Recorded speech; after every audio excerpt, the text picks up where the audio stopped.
Hey everybody, how's it going? I have Bill Little here, Stratosphere. It's 146, I think, something like that. Well, it was delicious. How's everybody doing? Somebody out there will tell me the correct show number, which I want to say is 146, but it's 146 for 7 or 8 weeks now. Holy cow, you just turned this thing off for 1 second. 15 new messages. Don't you people have anything better to do with your time? Apparently not. How is everybody? There's the Stratosphere Lounge, and as I say, I think it's 146, but who really cares? No one's keeping track of these kind of things. Good to see everybody, and I really mean that, actually. It's just really good to see people. I got a chance to meet a couple of Strata Loungers at CPAC, and when somebody comes up and says, "Hey, I'm a Strata Lounger," it's like an old friend, and no fooling. I really mean it. It's exactly what it feels like. And it's one thing I think like most about all this is, again, if you're not watching the show live, you're missing the show. See, this is the kind of big brain thinking that you get when you come in here.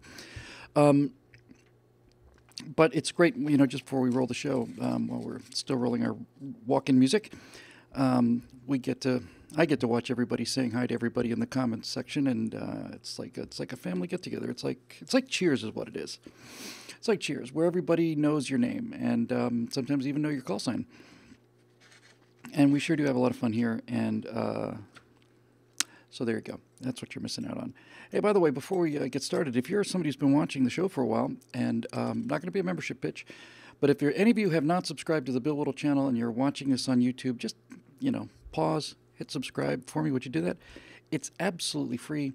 You don't have to give them any credit card information, and as I get better at this, and God knows I had a long way to go, a lot of room for improvement, I'm realizing there's an awful lot of just really, really low-hanging fruit that I haven't had a chance to really pick up yet. So if you get a chance to just subscribe, it sure would mean a lot to me. And it's the least you can do for me, you miserable bastards. I read your book. Yeah, lots of fun things to talk about today. Kind of a relatively short show, I suspect, but I always say that. So, like I said, when you hear me say I'm done 7, 8 times, that's the magic number. You just got a comment. I just flew past me. I didn't get a chance to see who was it. It was, BB106 said, "Love the live show today." I did too, actually. I have to tell you. Today on the live show, I did Athens versus Sparta. And it was just fun. It was fun just to crack out some Peloponnesian War stuff. I work with Victor Davis Hanson over at PJTV. Didn't see him too often. He lives up in Stockton, I think, in Northern California. And I was a huge fan of his blog posts. In fact, his blog posts got me through the Obama administration many times. It's just really terrific. And by some miracle, I don't know how to explain it, I was cleaning out my bookcase. We're going to be moving a little bit, and packing up the books, and I saw a book called Carnage and Culture by Victor Davis Hanson, and I hadn't read it. I don't know why I didn't read it. I might have mentioned this last time. I saw it, and the type was so small, I just couldn't read it, so I got it on the iPad, and I was probably 10 pages into this, and I downloaded every single book that man has ever written. It's just astonishing. But I just yesterday finished A War Like No Other, about the Peloponnesian War between Spartans and Athens and Sparta. It's a long day. Between Athens and Sparta, starting I think in 431 BC, ending in 404 BC, something close to that. And what a catastrophe it was, and some of the things, some of the decisions that the Athenians made in the middle of this, towards the end of this 30-year civil war, their invasion of Sicily and Syracuse, just simply, you're quite convinced they're all smoking dope, every single one of them. But I got a chance to talk about that today with the kind of old tribes reference to pink tribes and gray tribes, and I really do like Athenian values and Spartan values better. But yeah, it was nice. It was nice to see a president standing up for America, almost like a Spartan would, and say, "Hey, this is my city, and this is where we live, and we're nice to everybody, but don't F with us or I'll kill you all." Yeah, I miss General Mattis already, and he hasn't gone anywhere. So so it was fun to talk about, and it was great hearing Donald Trump with this. with his speech last night. This Peloponnesian War thing. Before I get too far into the weeds on anything, let me go into the weeds on this. Hansen just is I like Carnage and Culture better, but it's just amazing how clear he is about things, and how so many of the things, and he'll do this in the book repeatedly. He'll just say this is, he'll say something like the Spartan hoplites, the Spartan foot soldiers, farmer soldiers, although they had slaves in Sparta. The Spartan hoplites could only spend a couple of 2 or 3 days in a location because they didn't carry that much food with them. So if they got to Athens, let's say, while the crops weren't ready to be harvested, then they had a probably 2 or 3 day endurance. He said, much like the way that fighter airplanes only have a few minutes in combat over the target before they're forced to return home. And I thought, yeah, that's exactly what it's like. So anyway, the book is amazing. I've downloaded all of his books that I could find on iTunes, and can't wait to read the others. And here's the thing, I've been to many events with Victor Davis Hanson, and a couple of times I've just walked up and said, "Hey, I'm just a huge fan. Thank you very much for your columns." But next time I see him, I'm going to say, I'm just going to fall down on my knees and begin to, just worship him abjectly and kowtow. I think he's probably a 2-3 hour flight, no more than 3 hours, and probably closer to 2 from where I live in my little Long Easy. And perhaps I can talk him into letting me come up there and spend a day with him and chat, and we'll just talk history and get into the weeds, because I love that kind of stuff.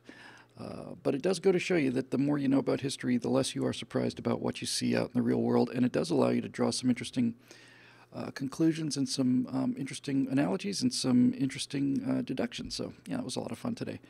Yeah, I've been doing the Collier Noir show, and we had CPAC, and we got a question about CPAC, so we'll talk about CPAC in a minute. But I'm certainly doing 3 live shows a day, and today before with Stratosphere Lounge here. My God, that's good vodka. It's just amazing. It's just incredible. And what's even more amazing is I'm writing a column every night. I got a chance to back off for Daily Wire, but instead of writing a column last night, I finished the next TPUSA video called Corporations, and I got to, I started at 10:30, 11 at night, and sitting in bed there with my laptop there. And I'm writing a script at 11:30 in the evening, and my fiance's right next to me, and she's editing pictures and taking a look at some of the photos she shot. And I was so tired before I started. I said, "I can't do this. I'm too tired. I'll do it tomorrow." She said, "Just do it tonight, and if it's no good, throw it out." And I sat down and wrote it. It was great. This is discipline, and I've never really had much of it because my schedule's been so erratic. And the reason my schedule's been so erratic is I had no discipline. But it's starting to catch on to me that if I can just force myself to sit down, crack open the notebook or whatever, I'd be able to I'd just knock one out every day, and most of them I'm really pretty happy with. So the Corporations one didn't go quite the way I thought it would, but it actually went really, really well. And as usual, it's just a lovely smackdown of all these people talking about how much they hate corporations and the hypocrisy of all of it. And it's got off a line I liked very much, which I won't spoil for you because it's part of a 1-paragraph sentence of kind of epic proportions, a bit like on 3.5 Days, where here's what you have to do if you're going to complain about corporations, you're miserable, low-light hypocrites. So that's that. Really can't go too long today on the count of I'm probably going to pass out from exhaustion. However, Precious Snowflake, how much does it cost to produce a firewall?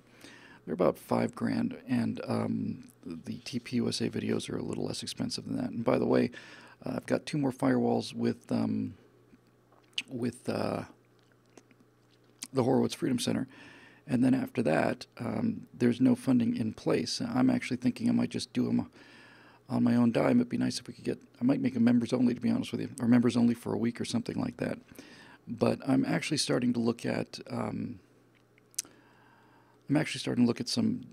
different models that are starting to make some sense. And Watching the guys over at Daily Wire, they've just been really, really clever and really good. And once you get into solid numbers like they're doing, because they've had a lot of marketing money behind it, once they get into solid numbers, there's actually ad revenues to be there. None of it's big, but taken together all across the board, it can add up a little bit. So our magic media director Neil has been working on the shows in the morning. We got the live shows pretty much down, I think, and we're going to be doing, if we haven't already, uploads to SoundCloud, and then from SoundCloud as well to iTunes. So if you want to listen to the Bill Whittle live show on the way home, you can listen to it in the comfort of your car. I feel like the show should come with the same kind of warnings they have for, taking, like allergy drugs or something. Do not operate heavy machinery while listening to this program, as it can result in sleepiness, nausea, dizziness, fainting spells, gout, scurvy, rickets, and the rest. Strange little mood today, but anyway, things are good. I've never been happier, honestly. I don't know if you guys have noticed it. I'd be curious to get your take on it, to be honest with you. But I feel like I'm putting out 4 times the content I was putting out before I started the NRA thing in early January, and it's great. So Coley and Noir all this week. Next week we're back to normal, and then the following Monday, it looks like I'm going to be gone pretty much all week. I'm going to be in Dallas for 3 days, doing the same thing, guest hosting Grant Stinchfield's show. But I'll be doing that in Dallas, and then after that I'm going right to an event in Florida. So all of the week of the 13th, I'm out of town. It's possible I'll be able to do Stratosphere lunch from there. Right now, at this point, I'll be happy if I can call in and do the right angles. But we've got a big flurry of TPUSA videos coming, and also firewalls. I want to write one about the Trump speech. I want to write the Athens and Sparta thing. I thought that turned out really, really well on the live show today. However, as usual, it's live, so it's, I tell you some really interesting stuff, and if you didn't get it the first time, I'll tell you 6 more times before we're done. So yeah, but anyway, I think it was a nice topic, and do that. And I want to do another firewall about these Antifa swine, these fascist cowards, and people, I met some kids from TPUSA who are, I met her earlier and before the election, and she was part of a Minnesota group of Turning Point USA, and she was being harassed by these left-wingers. But after the election, they published her name, they published her phone number, her address, her parents' phone number, their address, and they've got these little slogans like "Smash the Fash." And these Antifa children, they're not children, they're thugs. These thugs, these intimidating bastards, they are so unbelievably dense. They're just so bloody stupid. You go to the website for these Fight Fascism people, and what they've got is they've got a logo with 3 arrows pointing down that looks exactly like the actual Mussolini fascist Italian symbol, and their colors are red and black, and they've got fists everywhere, and their red and black logo with the arrows pointing down, and the fists smashing everywhere, and the calls to violence, and the beat the daylights out of them. This is all to prevent fascism. You see how it works? These are all the moves that anti-fascists make, and sometimes the world is just—it's not even irony anymore. It's just tragedy, and you just want to give these people a good thrashing before you send them to jail. I don't mean by me. I mean, I think it'd be really fun for them, for these Antifa warriors in their black hoodies and their black masks, of bloody cowards, anonymous, faceless cowards. I'd really like for them to actually encounter, the SA, not the SS. I mean, I can't stand it, but I'm not that kind of guy. I don't want them to have them run into the SS, but I wouldn't mind having them run into the SA for a little bit. I wouldn't mind some of these Antifa guys in their black outfits be surrounded by something like, I don't know, 200-300 big drunken Munich Germans who had fought in World War I and had absolutely nothing to lose, and rough them up a little bit. Because that's what they do. They find somebody who wants to go and listen to a thin gay man with fabulous hair, wants to go and listen to him speak on campus, and in exchange for that travesty, they get together and knock him unconscious out of their courageous fighting the fascism resistance. They stomp him with black boots and black hats and black masks and black shirts and black pants and black gloves, and they're stomping people, and as they're on the ground bleeding, they say, "That's for you, you Nazi." And sometimes you just think God's hand is just going to come down and throw a lightning bolt at people. You cannot be that.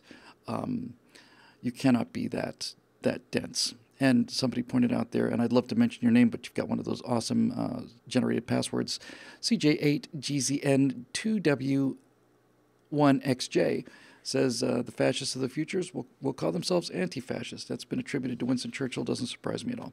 Anyway, this poor girl is she's just trying to get her degree. They're just trying to finish at college at the University of Wisconsin, and she would like to go home, not murdered or anything. Because she had the temerity to admit that she voted for Donald Trump and Republican. The only thing in this whole thing that I find amusing, and I just find this generally actually amusing, is I think I saw a Facebook post from one of these cowards, and every other word was the F word, but basically he was saying, "Hey, I'm facing effing 10 years of effing felony time in an effing federal prison, and I want to know why the F no one else has effing told me that you can get arrested for this. I mean, why didn't anybody else effing tell me that, that you might effing go to effing prison for all this?" And I thought, that's really it, isn't it? I mean, they were 8 years old when Obama was elected. And since Obama's not only not enforced the laws, he's actually been cheerleader for the people breaking the law. It must come as a bit of surprise to some of these black-shirted cowards that smashing people's heads or the front of their bank buildings or setting their cars on fire carries consequences. Wouldn't that be sweet? Hey, Justin, it's good to know that you're actually CJ8GZN2W1XJ is actually Justin. That's the kind of thing that makes life a little more manageable.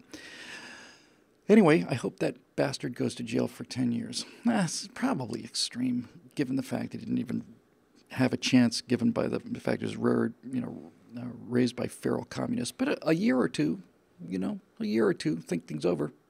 I wouldn't feel too bad about that at all. Not standing up to Adolf Hitler when you cover yourself in a black mask and smash a bank or beat up some person who's completely unarmed by themselves because they have the temerity. They didn't even say anything. They had the temerity to want to go and listen to somebody speak their mind on a college campus. We can't have that. I would like to meet these cowards with, with some people from the intelligence services and some SEALs and some of those other people. Just scare them straight. Don't want to hurt them really, just enough to scare them straight. Have them run into actual warriors and see how long it takes for them to wet their pants. I'm guessing it wouldn't take too long at all.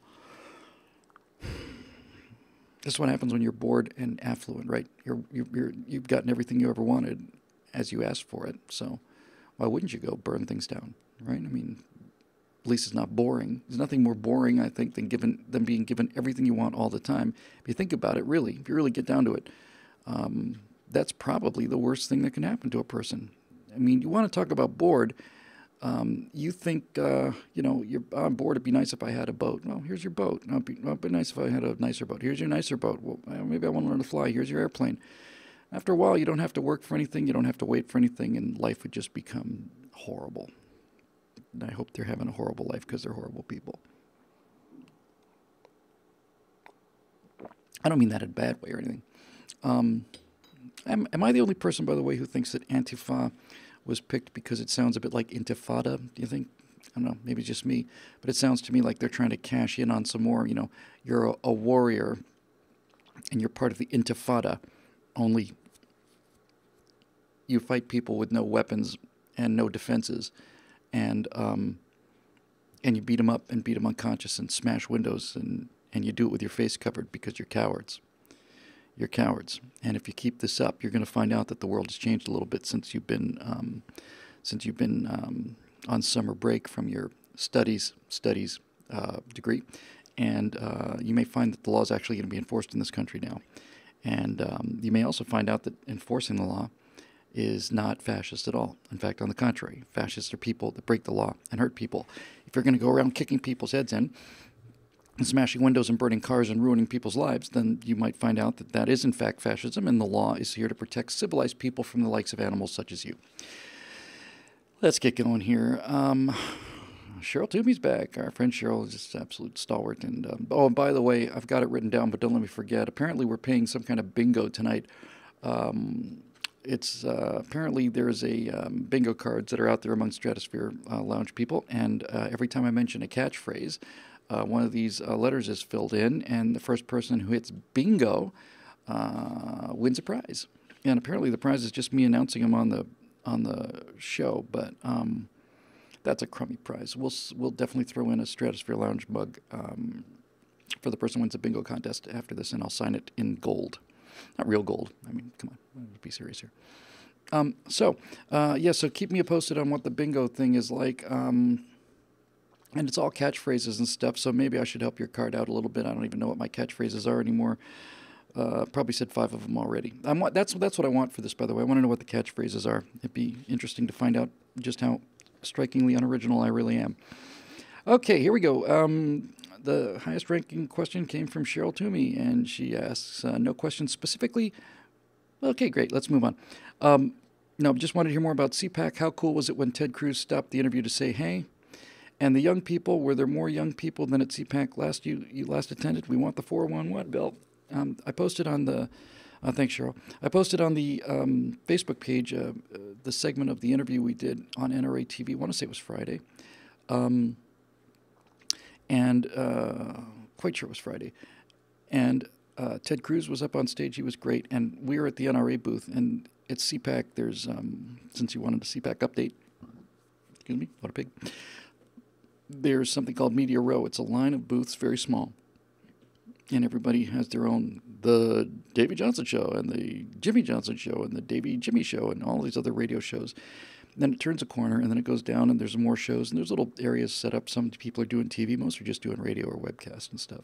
But NRA TV had the corner, which is pretty damn amazing because it had a lot more space. And to their absolute credit and genius, instead of shooting against this backdrop that everybody has, they're shooting against we got all these NRA things back here. And if they turned the cameras on us, we would have had yours truly and Grant and the rest of us with NRA things behind us, like a wall mural, and we might as well have shot that in a basement in Dallas for all we know.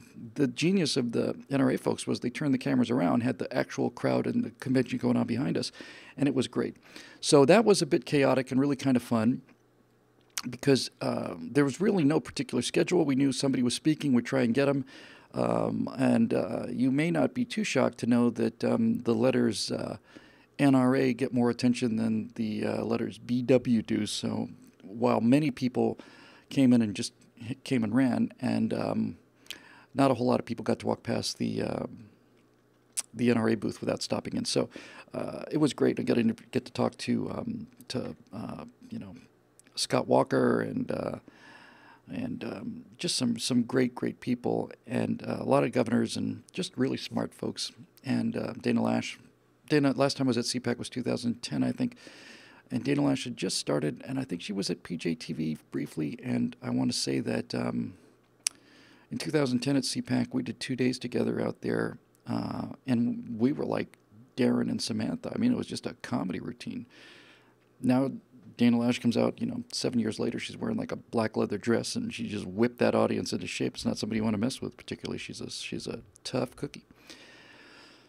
So, it was really cool. So Ted Cruz is surrounded by Secret Service guys or some kind of security guys, and he's marching down there trying to get through. He's trying to get out of there, and he sees the NRA thing, and he knows he's gonna step in. So it's Grant Stinchfield, then me, then Dana Lash, and then Ted Cruz. And Ted comes around in front of the corner, and he's looking down, and they're putting headsets on him. He's looking at the floor, and he's getting seated. Grant asked him a question. He looks at Grant. He's talking back and forth, and he hadn't made eye contact with me. He knew I was sitting there, but he hadn't really made eye contact. So I asked him a question, and all of a sudden he looked at me and said, "Hey, Bill, how are you? Bill, good to see you. Hey, Ted, how are you, stranger?" It's kind of nice to have Ted Cruz light up at the sight of you. It was really very flattering and really, I think, probably my favorite moment. So that was a blast. But Cheryl also asked about the young people. Were there more young people than at the last CPAC you attended? Yes, far more. Here's a catchphrase. Maybe this will be a bingo hit. In 2009, you look out there at the CPAC crowd, and the average age is, deceased. I use that to great. I use that any chance I get.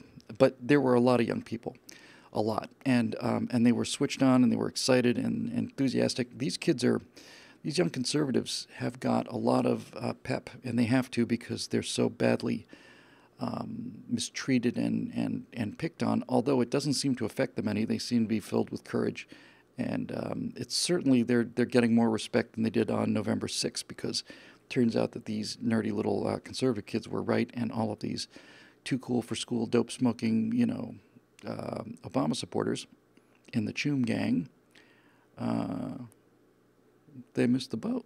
Turns out the USS Hillary just hit a reef and she went down off ashore with a complete loss of life. What a terrible tragedy.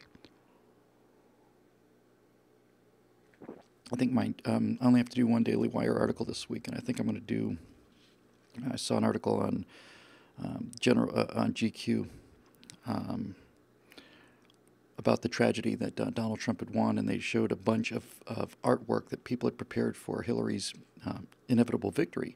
So there's a bunch of drawings of Hillary Clinton as president or whatever, and I'm going to pick 4 or 5 of those, and I'll provide the correct captions for them.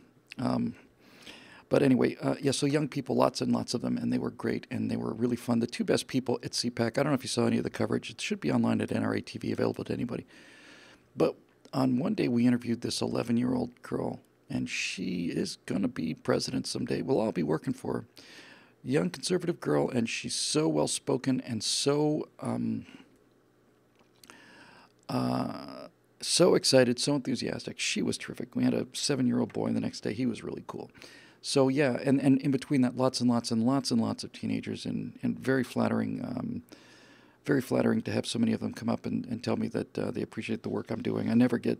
It's not that I don't ever get tired of it. That sounds a little self-centered. I never cease to be amazed by it. It's the actual, honest-to-God truth. It never ceases to amaze me. But in any event, it meant an awful lot to me to see him. So CPAC was fun. And as I think I said, did I do CPAC? I think I did CPAC for my regular show for Right Angle. The only thing I miss is the novelty of that first one. The first one was so exciting. And I just met Steve and Scott, but despite that, I'd had a really good time. And it was just so new. I mean, I was just plucked from not total obscurity because I've been doing the blog for 4 or 5 years, but certainly visual, obscurity. Nobody knew what I looked like. And we're just starting on the videos, and we said, hey, let's do a show. Yeah, they'll probably back it. Okay, let's do that. And look at this. Oh, my God, that's Andrew Breitbart. I knew Breitbart relatively well by then.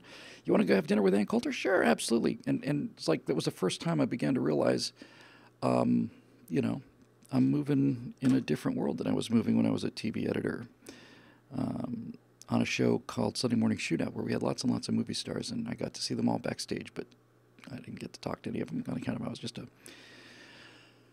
an Avid monkey cutting shows on the Avid computer. Anyway, it was really fun in 2009. It was much more optimistic and much better for the future in 2017. But to be perfectly honest with you, I'll take 2009 anytime. It was just so damn exciting to see what was going on.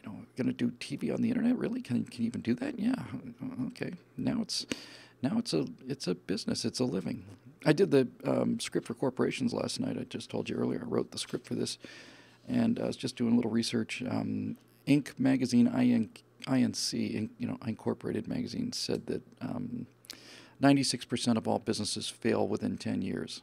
And I thought, you want to know why the corporation makes a ton of money and you don't make any extra money, and how unfair that is? Because you're an employee? Well, the answer is because if the company makes more money and you don't get paid any more. But if the company makes less money, you still get paid the same. You don't take less money because the company's doing badly.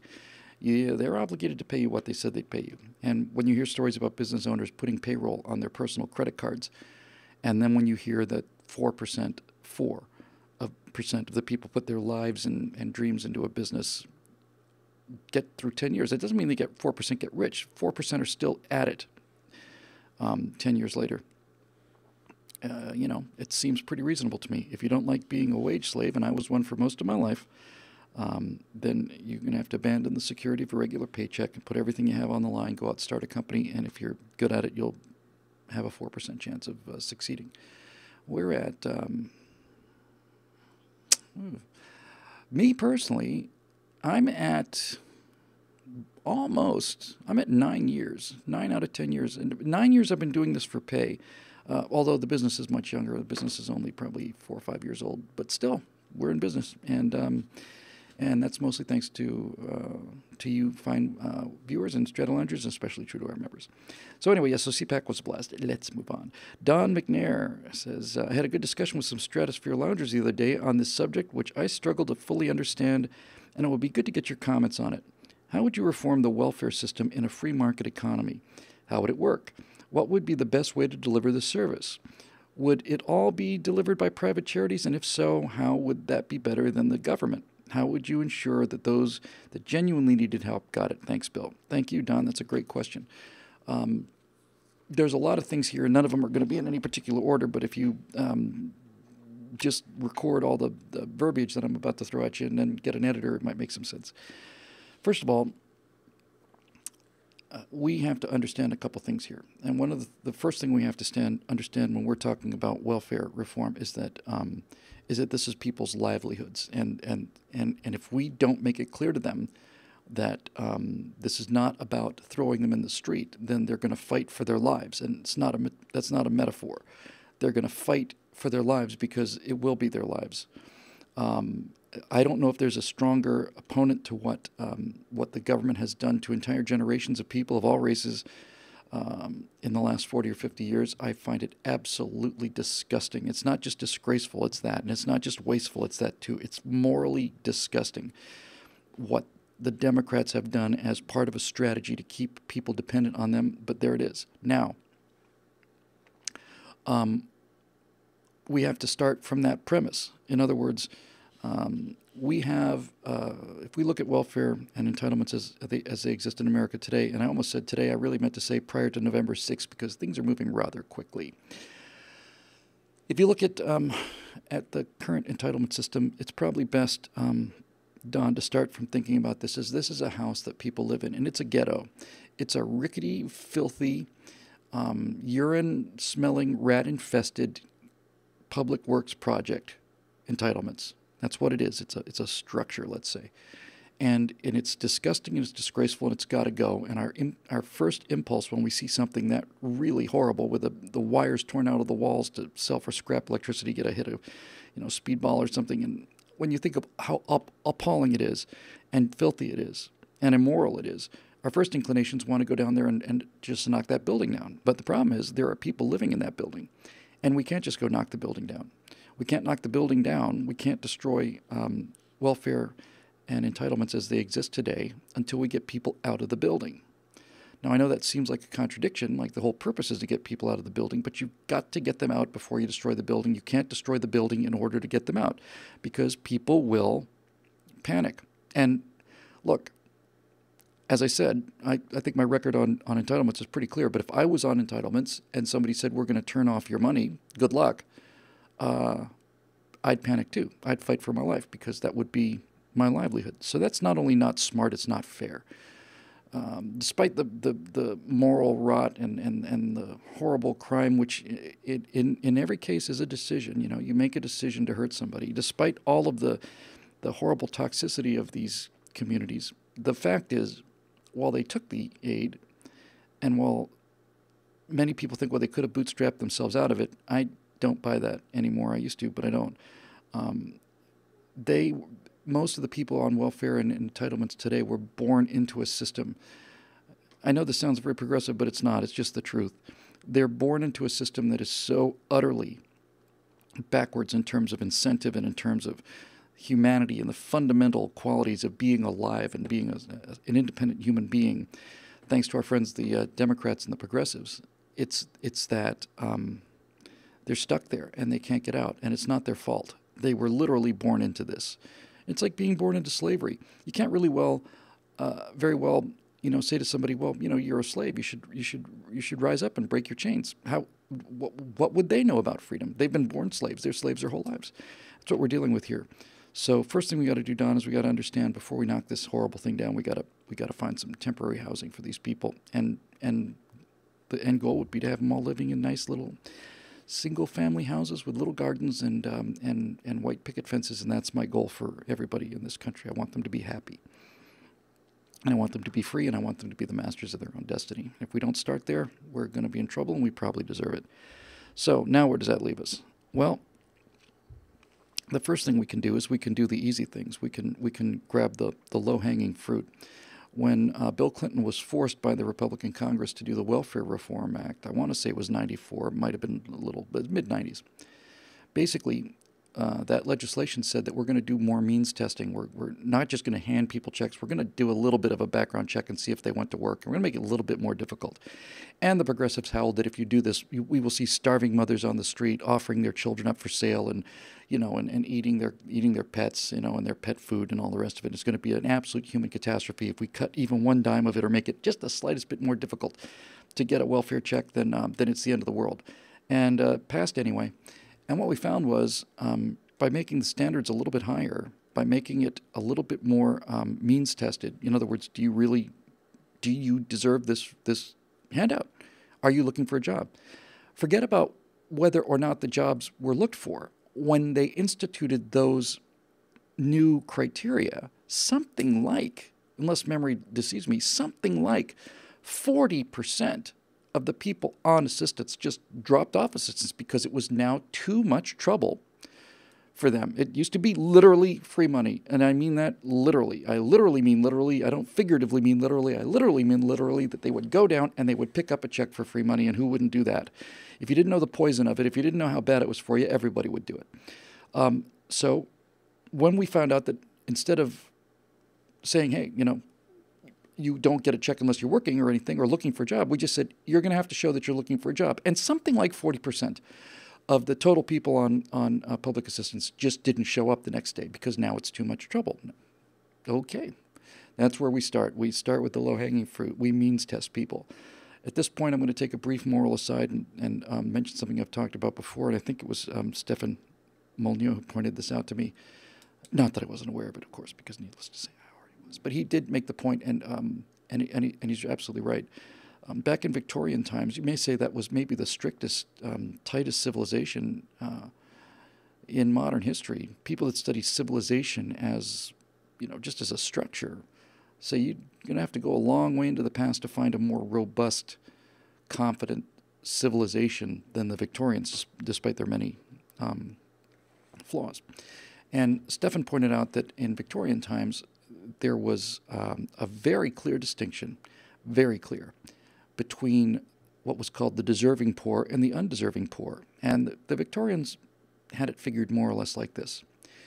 If you're a woman and you've got 4 or 5 kids, and you have 4 or 5 kids and were never married, and these children are a result of your desire to go out there and do what you want to do and to hell with the consequences, then you were considered to be undeserving poor. In other words, yes, you're poor, and yes, you're in terrible crisis, and that's nobody's fault but your own. You should have thought about this before you had all these affairs and had all these children. Now, 180 degrees contrary to that was the idea that that exact same woman with 5 children could have been married to a coal miner or the lowest of the low. And let's say that she was married to a private or a corporal in the British Army, and he goes off to Natal or someplace like that, or Afghanistan, and ends up getting killed. Now that woman, same woman, let's say, and the same 5 children, same situation, flat out broke, all of a sudden that person became a member of the deserving poor because her husband was killed fighting for Queen and Empire, and it was beyond her control. It wasn't a decision that she made. It was something noble, and that the society owed her a living because of the sacrifices that she had made and that the family had made on behalf of the common good. So when they had anybody who met the criteria of the deserving poor, people for whom it was impossible to do any kind of work, for whatever reason, they made allowances for that. And then they had private charities, and I don't think they exactly, I think it's P.J. O'Rourke who said, we have a moral. The Bible tells us we have to clothe the poor. It doesn't say we have to style them. So these people were taken care of privately. So after we do the means testing thing, we have to go a little deeper and find out who's deserving and who's not. And if you're not deserving, then you have a shorter time clock, I think, than you do if you are. But the fact of the matter is this: we have incentivized and subsidized this catastrophe. These murderous inner cities with these horrific crime rates, 3 or 4 people being shot every day, ultra-violent young male predators driving up and down the streets, walking up and down the streets, would kill you for a dime and wouldn't think twice about it. All of that horror and all of that nightmare and helplessness and hopelessness and violence and all the rest, all of the crime that goes into paying for your drug habit, all of it. It's ours because we ordered it, we asked for it, and then we paid for it. It's a FedEx delivery of what we were asking for. And we got it. If you're paying single mothers more money every time they have a child out of wedlock, then that's what you're going to get. We've submitted the order to the factory, and the factory took our money, and they made the payment, and now we're getting the product that we asked for. And until we change the incentive structure of all this, then we're going to just keep doing this because people are going to do what's in their economic interest, just like you and I do. So if you're a poor single mother and you have no skills and no one has ever implanted in your mind the idea of independence and work as a way out of poverty, then you're going to get a check, and the more kids you have, the more money you get. What do you expect is going to happen in a situation like that? So those incentives have to be moved, but I really do think it's going to be done. I think it's going to be generational triage. I really do. I think that in the same, and I think about the debt the same way. The debt and the entitlement thing is so big. The problem is so big, and it's been festering for so long that I think it's not only not possible, but I think it's a terrible waste of limited effort, resources, and time to try and turn around the Titanic of people that have already grown up on entitlements. And I think the answer is to go straight for the lifeboats, and that would be people who are so young that they have no memory of entitlement checks, and you're basically starting with fresh clay. I would start to incentivize methods for younger people and get to them early. Now, the simplest thing you can do for them is you can get them an education. And we all know that the progressives have teachers' unions in order to make sure that no one gets an education. The important thing is not how many people graduate or what percentage of the students can read or what percentage of them actually finish their grades or what percentage of them are given social C's to pass or what percentage of them eventually go on to get jobs and what percentage of them eventually go on to commit murders and then get murdered themselves. They don't care. What matters is that the teachers cannot be paid less. In fact, they must be paid more every year, and they can also not be fired. That's what you see. That's the evidence. You may not like it. If you're a member of a teachers union and you think they're great, that's fine. They're great for you, but they're bad for the kids. So when you hear Donald Trump say something like, we want to offer choice, competition, imagine, competition and choice in education. He's got it. He's on the answer. Because as much as it sounds like a liberal talking point, education is the way out. But you can't just throw education at people, and you can't just throw all these benefits at people, and you can't just do that, because if you have an unlimited spigot of money and you just keep throwing it at the problem, you're going to get people whose job is not to solve the problem, but just to keep taking the money.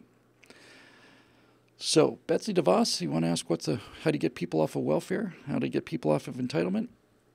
You start with an education secretary like Betsy DeVos, who understands that the only way for these people to get an education, to get out of the violence and the crime, and have some hope for an economic future, which means getting off of this subsistence,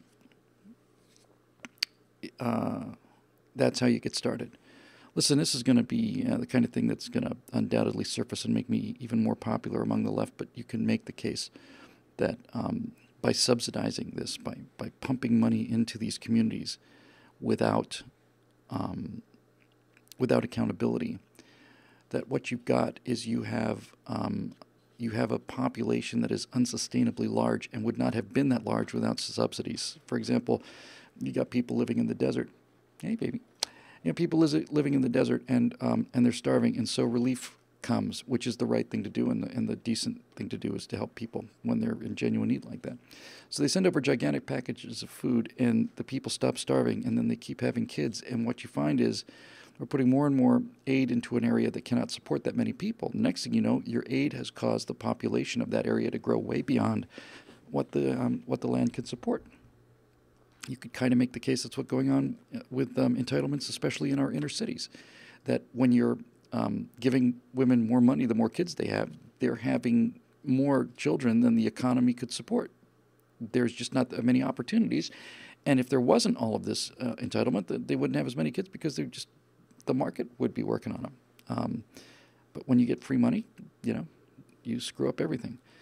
So I know I'm going on and on about this, but I think really just to make sure that we're clear on this is you would want to get the easy people off the rolls. You would want to make it clear. And finally, look, I go on for days about this, Don, and I know I think I pretty much made my point about 20 minutes ago. But you also have to do a little bit of advertising here and a little bit of salesmanship, and that's what Donald Trump is actually rather good at. You have to do some salesmanship and some advertising. And what I mean by that is you have to, before you can expect people to get off of entitlements, you have to convince them that it's a good idea. Not that it's the right thing to do, because they don't care about whether it's the right thing to do. And it's not their fault. You're talking about their survival. You can't just say, hey, you know what, it'd be good if you got to work and got off of the welfare rolls. You can't even say you'd feel better if you did that, because they don't know. They have nothing to compare it to. So when I talk about advertising and marketing this idea, what you've got to do is you've got to go into these communities and you have to convince people that everything that they want in life, even if it's just bling, is available by working hard and not the other way around. You're not going to get it for free. If you can have it, but you're going to have to do this. And I think all of the things that follow. Here's another bingo hit for you. Last thing I'll say about this, ding. To see whether or not this works, whether it can work or not, the first public speaking I think I ever did was, I want to say 2009 or 2010 up in Utah. I did Utah Valley University and Southern Utah University, 2 Mormon schools. And I got a tour of the is it Welfare Square, something like that. It's the Mormon community assistance thing. And what I saw there was people, hey. What I saw there was people who had created a food canning factory, and poor people would come in, and instead of getting a handout, the Mormons gave them a job. One of the guys on the line pointed out to me, yeah, we could get a machine that could put these caps on these preserved jars much faster than these people do, but if we put that machine on there, we'd get more jars out, but these people wouldn't have a job. And what we're really trying to do is we're trying to show them that having a job is better. And the reason that the Mormons impressed me so much was because I thought they understood it absolutely right. They basically said, if you come to us for assistance, you're going to get a job. We know you don't know how to do anything, but we're going to help you with that. But you're going to put in 8 hours of work, and we're going to help you learn how to do this very simple job. And then we're going to help you learn how to cook things like rice and chicken at home and so on. But the main thing is, the critical thing is, it's not going to be assistance. It's not going to be a handout. You're going to put in 8 hours, and maybe it's 8 hours of mopping a floor, but it's 8 hours of work. And when you're done, the money you get is not a handout. It's a paycheck, and it's yours. And I watched him do it, and I thought it was absolutely unbelievable, the support. I know I've mentioned this before. There's another code word for you.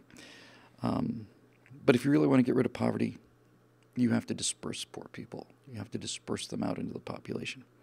Because if you keep them all together, all they learn is how to be poor and how to be violent and how to do drugs and how to take entitlements and how to cheat the system.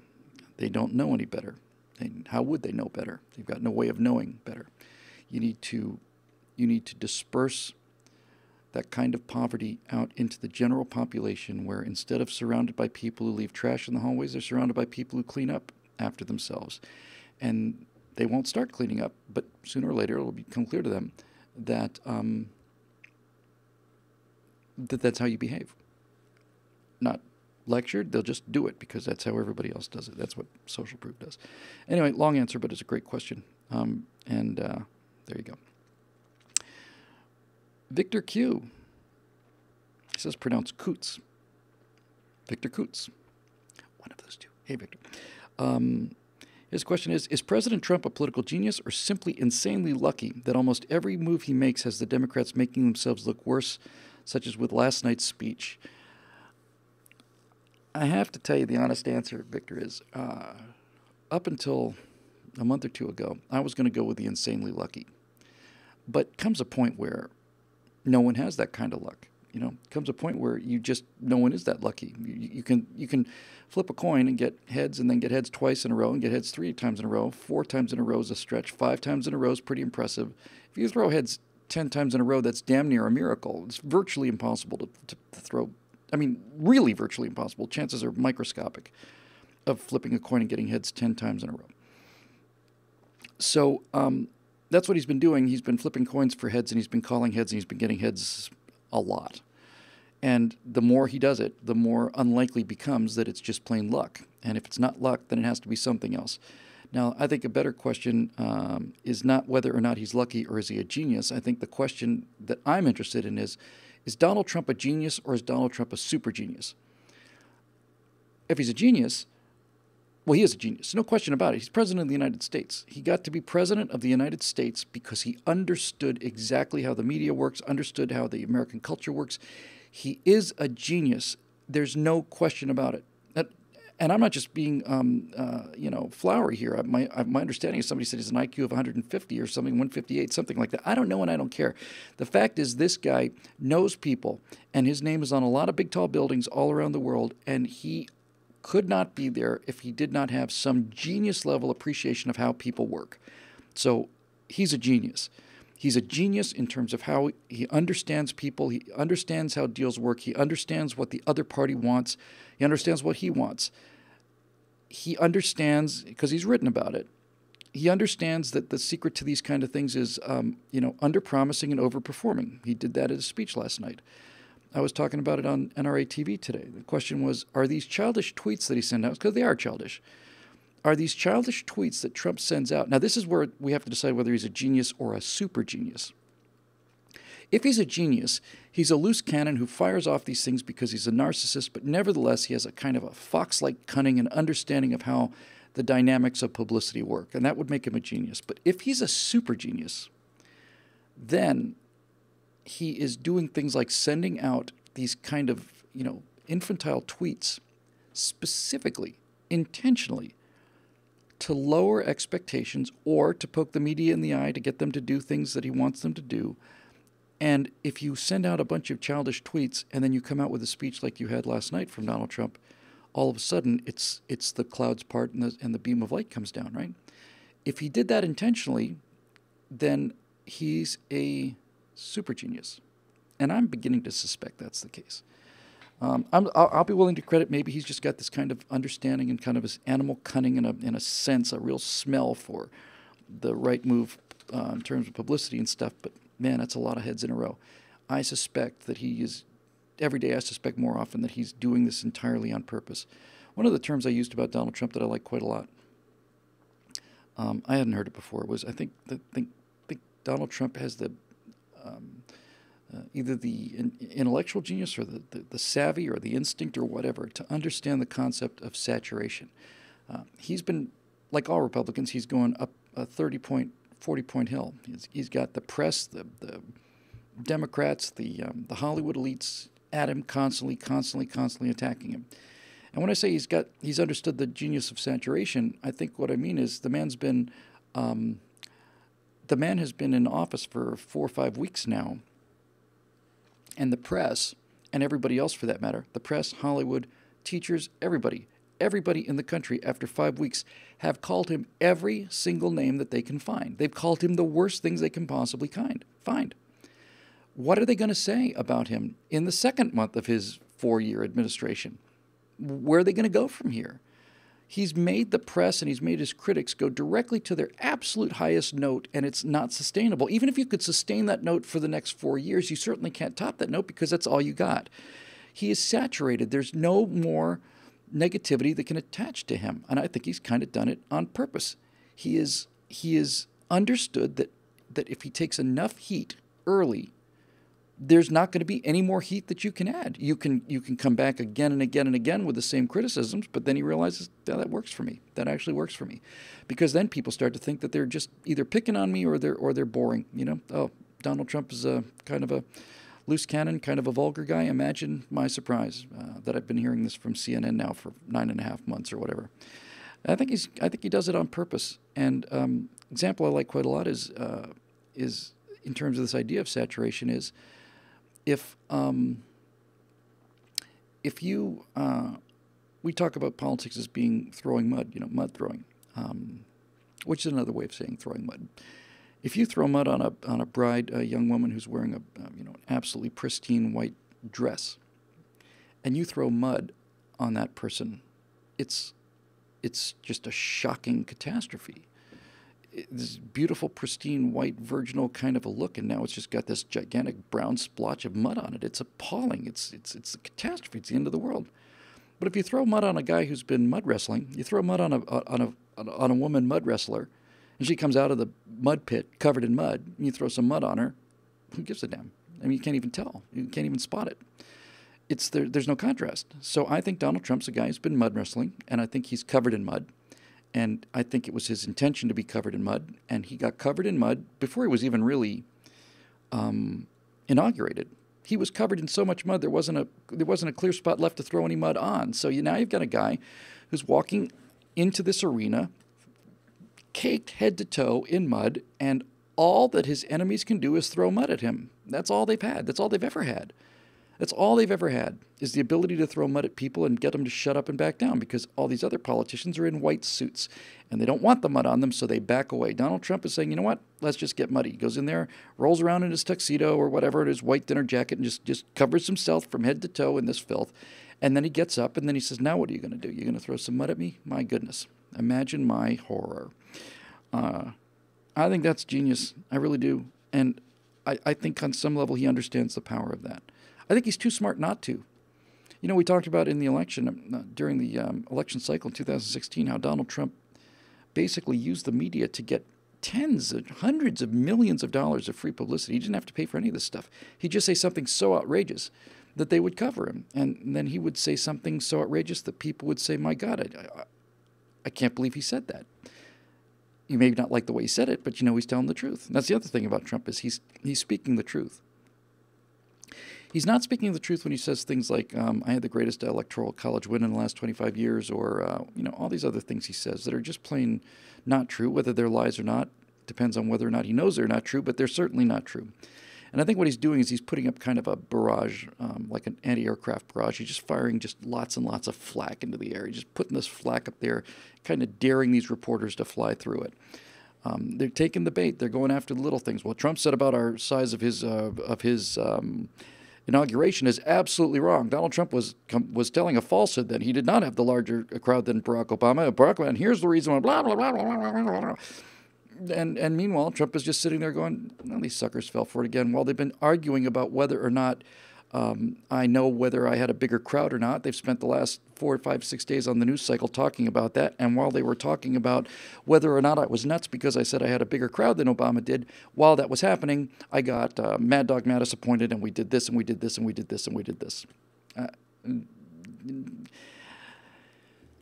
It could be luck, Victor, but I'm running out of... I'm running out of alternative explanations. It's starting to look like if it looks like a duck and walks like a duck and quacks like a duck, probably it's a duck. So I think last night was a perfect example.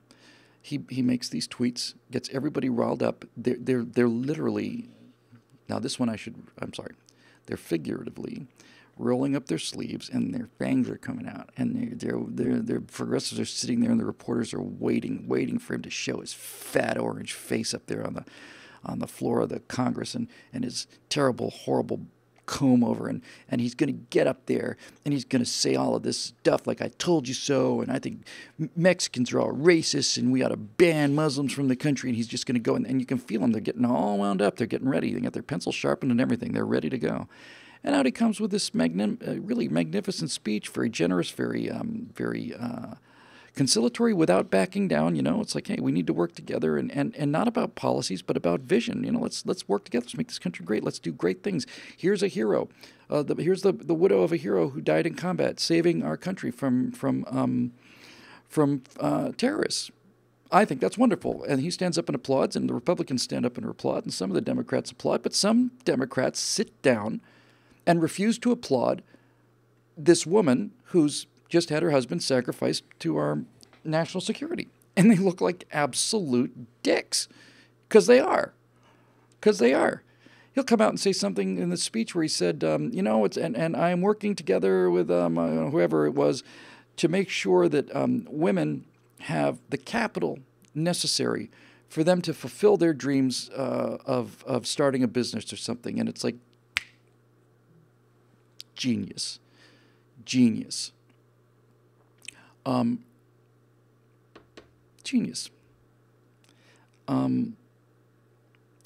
mentioned this on the NRA show, I think. On the Colleen Noir show. I did it somewhere today. I don't know. Maybe I did on a live show. In any event, it's all a blur.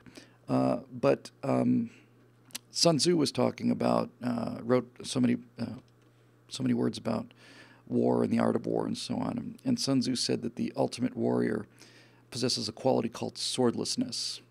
And what he meant by that was, when you're the ultimate warrior is a person who wins the battle without having to fight it. But if it's going to be combat, he said, the best warrior doesn't need any weapons, because he's going to take your weapon from you. He doesn't have to come to the fight with a sword. He's going to take your sword. He's going to kill you with your sword.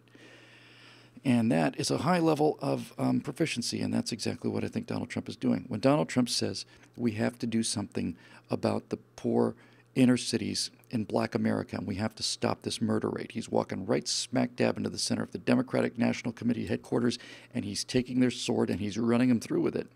When Donald Trump starts his speech by saying, as we approach the end of Black History Month with so much done and yet so much left to do, he's taking the Democratic sword and he's just lopping their heads off with it. And all throughout the day and night, they just couldn't understand what he was doing. He would phrase his policies in such a way that it made it sound like these are everything that the Democrats ever wished for, except it's coming from a Republican and it's coming from a conservative viewpoint, private money and all the rest of it.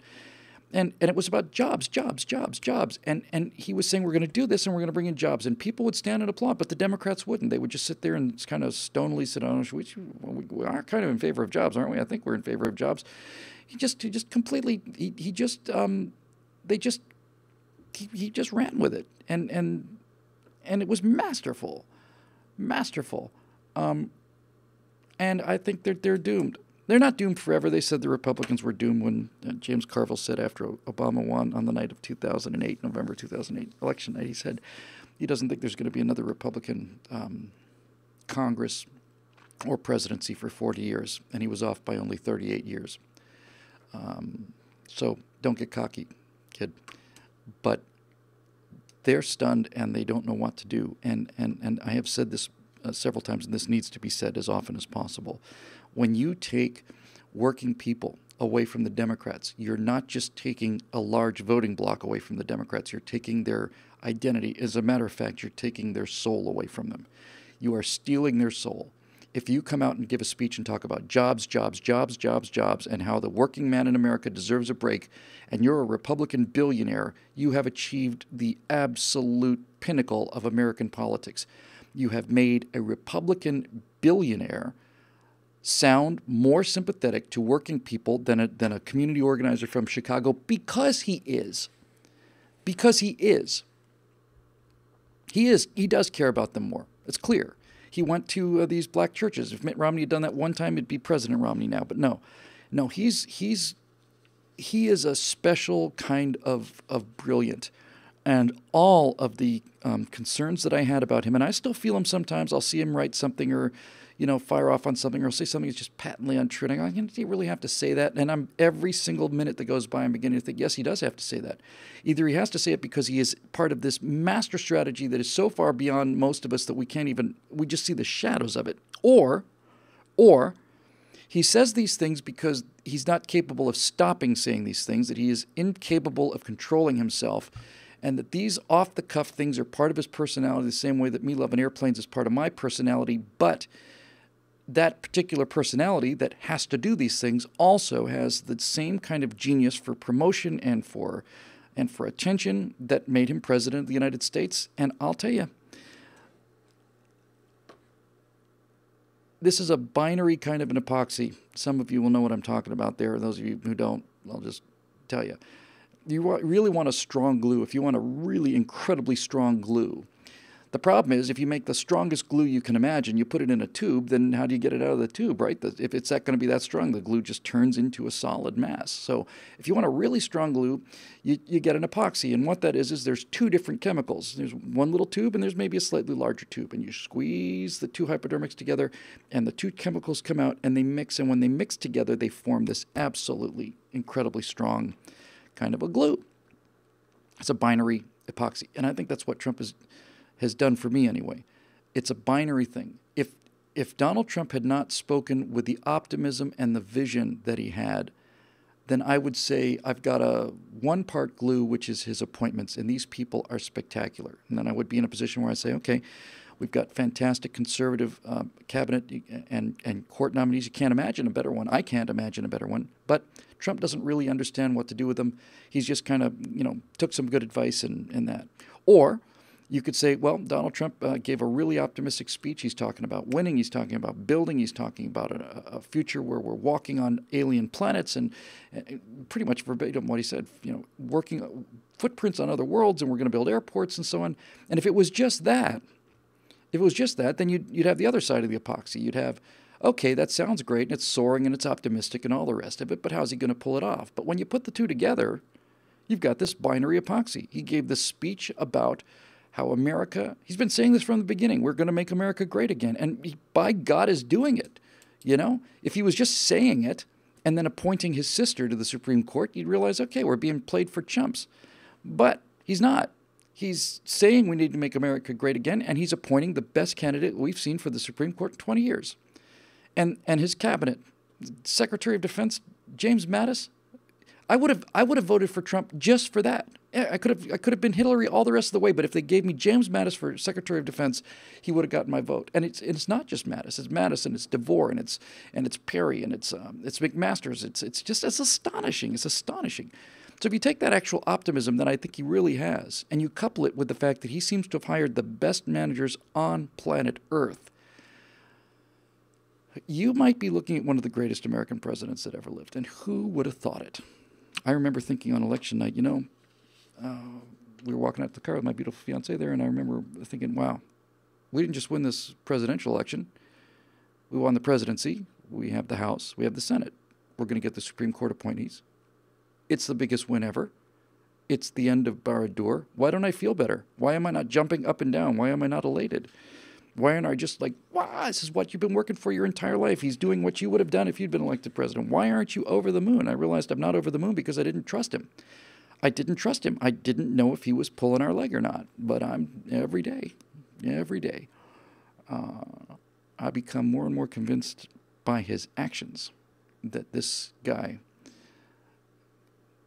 at the very least, is going to lead to an economic growth spurt that we haven't seen in a long time, and who may in fact,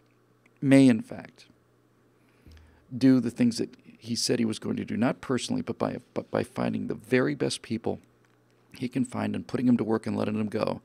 He may in fact turn out to be one of the greatest presidents this country ever had. I'm not going to go that far yet because we haven't seen it, but without question, it is the best cabinet I've ever seen. I think it's probably the best cabinet that I could imagine. So there we go. Oh, we got an aviation question, and then we have one more, and then we're going to play our bingo game, and then we're going to go home because I'm tired and I want to go home and I want to have some dinner and I want to relax a little bit and not be staying here till midnight.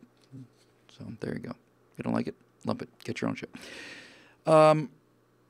Here's one that's fun.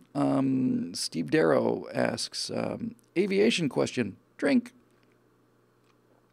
Are all aircraft on the downwind leg of a pattern required to fly at the same speed regardless of type? I live near a bedpost at the south end of the pattern to runway 36 left at Dallas-Fort Worth, and I marvel at how relatively slow the heavies fly. They look as if they are a single knot above stall speed. I know this is an optical illusion going on, but it got me wondering. I won't spend all night on this, I promise. When airplanes land at a runway, and even if it's controlled or uncontrolled, the plan, and it's an important plan, is that airplanes always land into the wind. Always. If it's dead calm, it doesn't matter which way you go. But if there's any wind at all, you land into the wind. And if you think about it, there's a perfectly good reason for that. They take off into the wind too, and for the same reason. And here's how it works. Let's use nice round numbers. Let's say that your airplane flies at 100 knots. And let's say when you get to 100 knots, that's when you take off. And let's say you're flying into a 20-knot headwind, which is what you're supposed to be doing. The wing doesn't care how fast you're going over the ground. The wing only cares how fast air is moving over it. So if you've got a 20-knot headwind and you're going down into the wind, your ground speed has to only be 80 knots because the wing thinks it's going 100. You're going 80 knots over the ground, but the air is moving towards you at another 20, so you get your 100 knots and you fly, but you're flying at 80 knots over the ground, which means you don't need as much runway because you're not going as fast over the ground. Turn that around, and what you get is, if you have to take off at 100 knots and you've got a 20-knot tailwind, you have to be doing 120 knots over the ground. You got to be doing 100 knots to get the wing over where you want it, and then you've got to do another 20 knots to make up for the fact that the wind is blowing backwards over the wing. So landing into the wind is a real nice thing to do, and as long as the wind's coming straight down the runway and is relatively stable wind, then the more wind you have, the better it is. You can actually, it's possible, I haven't done it in my Sky Arrow, I came awful close.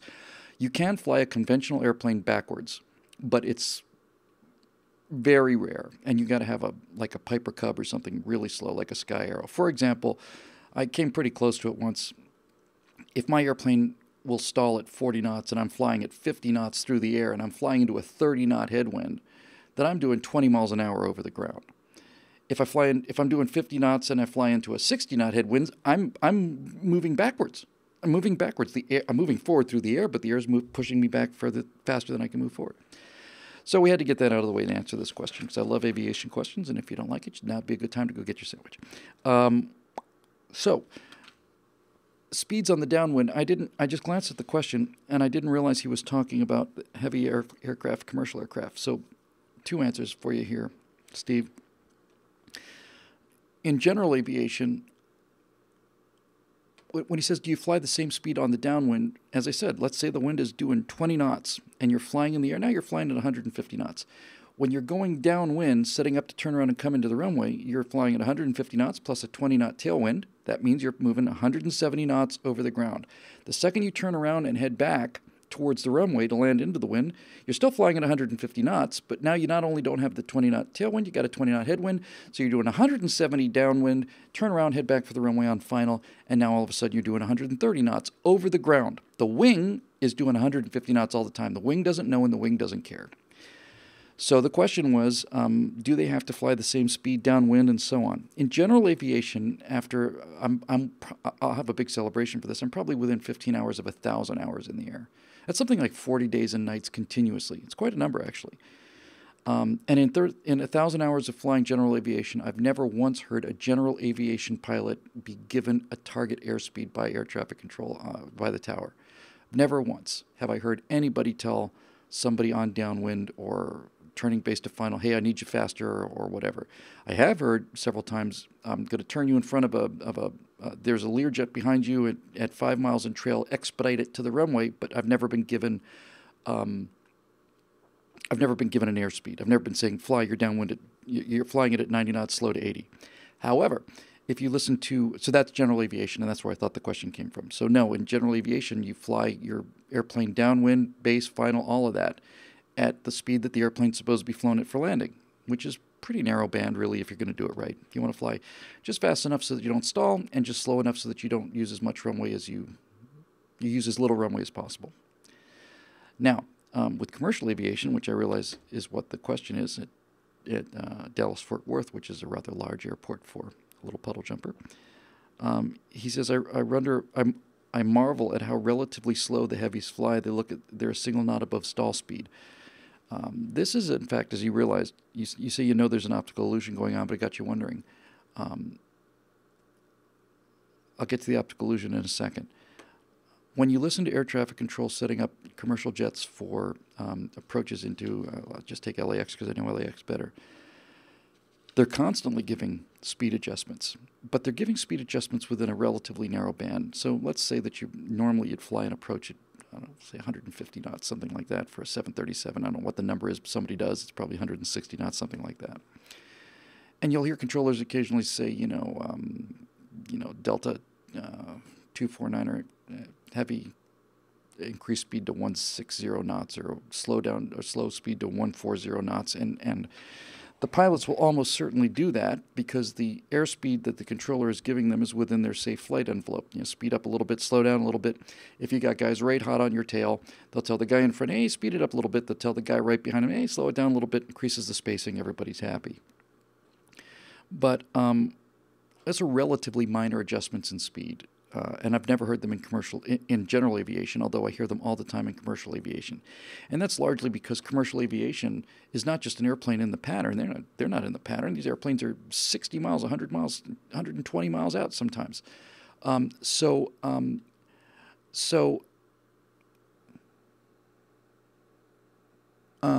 just got a question from Woody Fool. I'm going to see if I can save that for a minute here.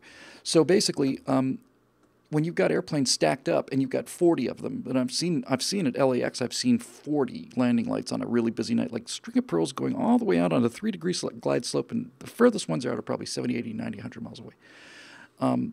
Now, when you've got this giant string of camels that are coming into the same hole in the wall that they're going to walk through, when all these camels going at the same hole in the wall, you're going to have to see, okay, this camel's going too fast, and if he hits that guy, then he's going to bunch this up. Then they're just constantly looking at who's slow, who's fast, slow down a little bit, speed up a little bit to keep this conveyor belt of aircraft spaced just about the way they want it. And just about the way they want it means you are as close to the airplane in front of you as you can possibly be without any danger of hitting it on the landing. But if you are any much further than that, that means we're not getting as many airplanes in as we possibly can. They've got this down to an absolute science. 17 years now, 16 years without a single fatality on a major American airline. Not just on the airline, on a major, a decent-sized airplane like a 737 or something. So that's commercial airline. And finally, I'll just go to the optical illusion thing you mentioned. It is an optical illusion, and the optical illusion works like this. The bigger a jet is, the slower it appears to be flying. If you think about it, there's a good reason for that. Let's just say again, as we said, that both airplanes have to do 150 knots. Now, my airplane doesn't have to do 150 knots on approach. As a matter of fact, that's insanely fast for my airplane. My airplane will fly the approach probably on, get under 100 knots, drop the gear, and fly the base turn at 90 knots, slow into, say, 80 and 70 over the numbers, flare at 60. So, but let's just say that I'm flying my long easy to land on one runway at LAX, and on a runway right next to me, just a little, quarter mile further away, is a 747. And my long easy and the 747 are both doing 150 knots. They're both going at exactly the same speed through the air. They're both doing the same speed through the air, but the relative sizes are so enormously different that my long easy could fly for 2 or 3 seconds and run the length of that 747. It's such a bigger... 150 knots compared to that size is a lot less impressive than 150 knots compared to this tiny little thing. So the little airplane looks like it's going faster. And the bigger they are, the slower they appear to be going. But they're all going at the same speed. And often, a big airplane you can see from much further away. It's not that you couldn't see the long easy or anything, but you see a little speck, but you see this gigantic mountain of a thing moving just as fast as my little itty-bitty little airplane is. It seems unnatural that something that big could be moving that slowly, but it's not moving that slowly. It's moving the same speed as everything else. It just appears to be moving so slowly because it's further away than you think it is. It's further away than you think it is because it's so much bigger. And that's the end of that little aviation story, although our friend Woody Fool came up with a question, always grabs my attention when I see an aviation thing. Bill, when you tell center your type, they estimate your speed to enter the pattern, right? Well, first of all, you don't really talk to center with the pattern, and there's not really a pattern in major airports, Woody Fool. There's a pattern. General aviation airplanes fly a pattern. You approach the airport, you got a runway here. Here's runway. I'm not going to reverse it. You're going down here. This is runway 16 right at at Van Nuys, and the wind is coming that way, so we want to land that way.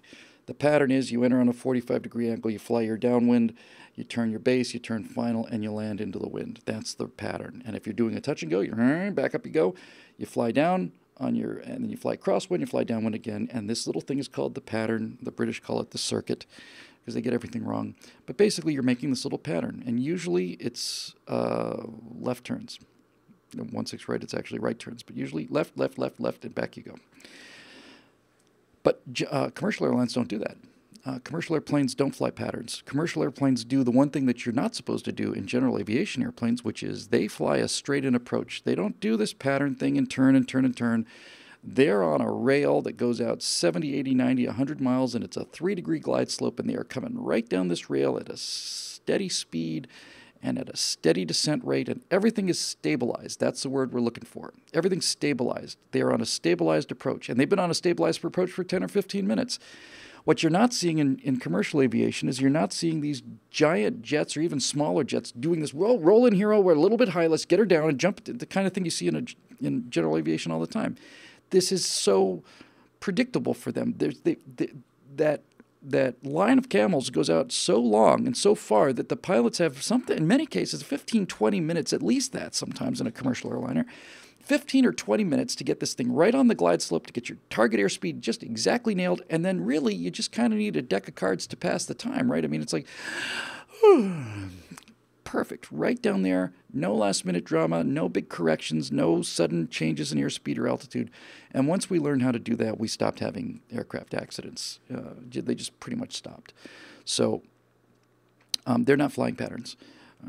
To close this subject out, you would think that would work for general aviation airlines as well, but unfortunately, or fortunately, you can't stack general aviation airplanes that big, and the difference in speeds in general aviation is much higher. Commercial jets generally fly faster than Piper Cubs do, but commercial jets don't fly a whole lot faster. In fact, many of them fly slower than a Learjet, and a Learjet and a Piper Cub are going to the same airport at Van Nuys. So you got one airplane that wants to fly an approach at 60 knots, you get another one that wants to fly an approach at 160 knots, you got a problem. Commercial airliners, you've got guys that all want to fly 150 and maybe they're 10 knots higher or slower, so on. And you don't talk to center. Center is a sort of an intermediary thing. So just to close this up for the 7th time, so you know I must be serious now. If you're flying from Los Angeles to New York, the general procedure is you're at the gate, you call, you get your get the conditions at the airport, you file your instrument clearance. They read the clearance. You tell them what you want, or they've already got it filed. You read it to them. They give you the clearance. You read the clearance back. If you got the clearance right, then you go to ground. Ground is what controls the taxiways. They sit up in the tower, usually with the tower people. And then once you've got your clearance, you basically call ground, Van Nuys ground, and you say, I'm here I am. It's who you are, where you are, and what you want. For me, it's Van Nuys ground, good afternoon, long easy 506 Delta Bravo, Southwest parking, taxi 16 right, full length with Echo. And what that basically means is who you are, where you are, and what you want. Who you are, we're long easy 506 Delta Bravo. Where you are, I'm at Southwest parking. What do I want? I want a taxi to runway 16 right, and I have information Echo, which is the updated hourly information telling you what's going on at the airport. And they say 16 Delta Bravo, taxi 16 right via Alpha. And I say taxi 16 right via Alpha. We all on the same page, and off I go. So flying from Los Angeles to New York, you get your clearance, then you talk to ground. Ground controls the taxiways. Ground will get you to the departure runway, and at which point you switch to tower. You're not in the air yet, but you're about ready to go. Holding short of the runway, you switch to tower. You wait for your takeoff clearance. That sounds something like, in general aviation, something like Van Nuys Tower, 6 Delta Bravo, holding short 16 right for a straight-out departure. Say 16, they'll say 6 Delta Bravo, that's my call sign, my tail number rather. Straight out departure approved, clear for takeoff 16 right, or they'll say 6 Delta Bravo, hold position, and I'll say holding position, and so on. So you get your takeoff clearance from the tower. Now, for most of us VFR pilots, you say goodbye to the tower and you just kind of buzz along for next hours, and you do the thing in reverse, but commercial airlines are all on instrument flight plans, so basically, the second they get their takeoff clearance, they start rolling, they get into the air, and once the wheels are up, it happens real fast. It's probably certainly within the first 20 or 30 seconds, I would think, of them leaving the runway. Once that airplane is up off the runway and wheels up, The tower, especially a place like LAX, they're too damn busy. Um, it's paramedics says it's been 8 years since the last crash with fatalities on a U.S. flight. That may be true, but they were not on a puddle jumper. They were not on a big commercial airliner. And when I say big, I mean the smallest ones like the A320. We have not had a crash of a twin-engine jet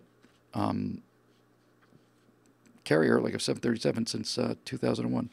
Fatalities. We had the Sullenberger miracle. But anyway, so the jets take off, and you're on your commercial flight, and pretty much the second those wheels are up, 2 or 3, 20 seconds later, something like that, once you're off the ground and out of their hair, LAX tower will say, Southwest 327 contact SoCal departure on 127.9 or whatever the frequency is. And pretty much instantly, you're not talking to the airport anymore.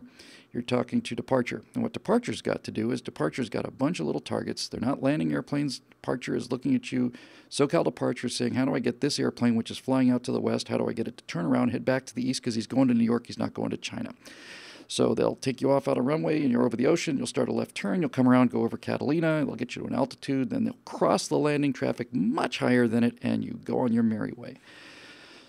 After SoCal departure is finished with you, they will get you out of the immediate vicinity of Los Angeles. They'll get you out of the airspace and get you well on your way. And everybody knows where you're going, so they're expecting you.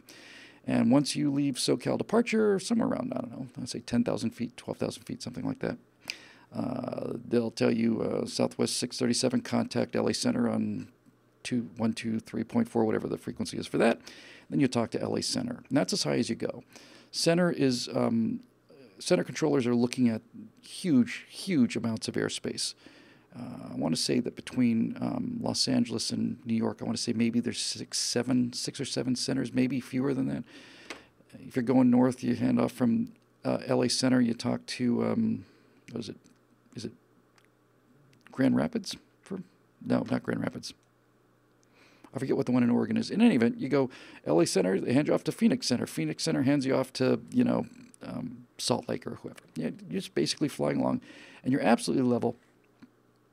And they sit there and you drink your cocktails and you eat your peanuts and pretzels and you watch your movie, and every, 45 minutes or so, you start on one radar screen, you move your way all the way to the other, you're on the other side of the center, and then center will say, Southwest 627, contact Phoenix Center on this frequency, good day. And you say good day, and you pick up the new frequency. It's like Phoenix Center, Southwest 627, level 3,300. And they got you. And then off you go. So that's how it works. And as you get close to the other end, then the exact same procedure happens in reverse. You start descending, and finally center will say, okay, contact Kennedy approach at this frequency. You switch to Kennedy approach. Their job is not to land the airplane. That's Kennedy Tower's job. Kennedy approach will basically sequence you. Kennedy approach is looking at a large hunk of airspace, not nearly as big as center, but it's a big hunk of airspace around John F. Kennedy, and that includes LaGuardia and all the rest of it. And Kennedy approach is basically saying, okay, you're coming to come here, we're going to put you here, and they start setting up the sequence, so these guys start getting in that nice little string of camels going in. And as you get pretty close to the runway, you're on the right instrument approach for the correct runway, and the spacing is good, and your airspeed is good, and so on, and then just pretty close to landing.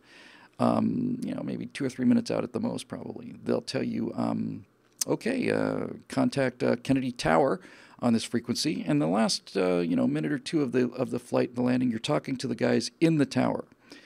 All the rest of these people are watching radar scopes buried in regular-looking buildings down there. But they'll give you Kennedy Tower, and Kennedy Tower will say Southwest 627 or whatever your number is, clear to land, runway, whatever. In LAX, it'd be 25 left or something. So you go ahead and land, you pull off the runway, and once you're off the runway, you contact Kennedy Ground. Kennedy Ground will get you to your gate, you shut her down, and basically you get some more fuel in that baby, turn around, do it again. It's an absolute miracle, and it happens something like 40,000 times a day. And I know this sounds kind of obvious, but when you wouldn't really appreciate how safe flying is unless 40,000 times a day. You had to turn on the news and have a reporter breathlessly say that Southwest Flight 237 has just landed safely in John F. Kennedy.